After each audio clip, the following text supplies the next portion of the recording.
أمر عمر بن سعد الخيل أن تقع على صدره.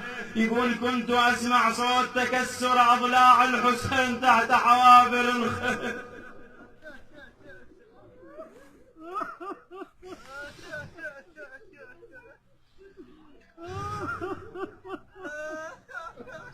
يقول في مثل هذه الحالة خرجت زينب عليه السلام تبحث عن الحسين. والله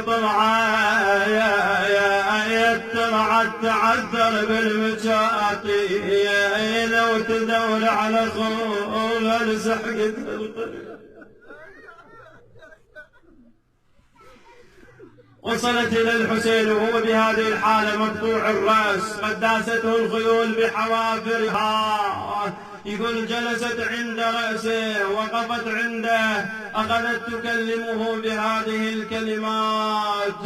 عندها كلام هنا تريد تخاطب الحسين فيه. عزيز عليك هذا الكلام.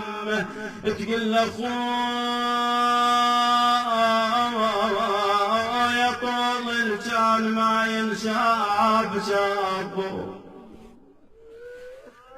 شافوا صوت الجان ما ينسمع سمعوا. والله شدمون وضوء الفحل سبوا. شو تقول هنا شو تقول؟ تقول دويت طلعت الولد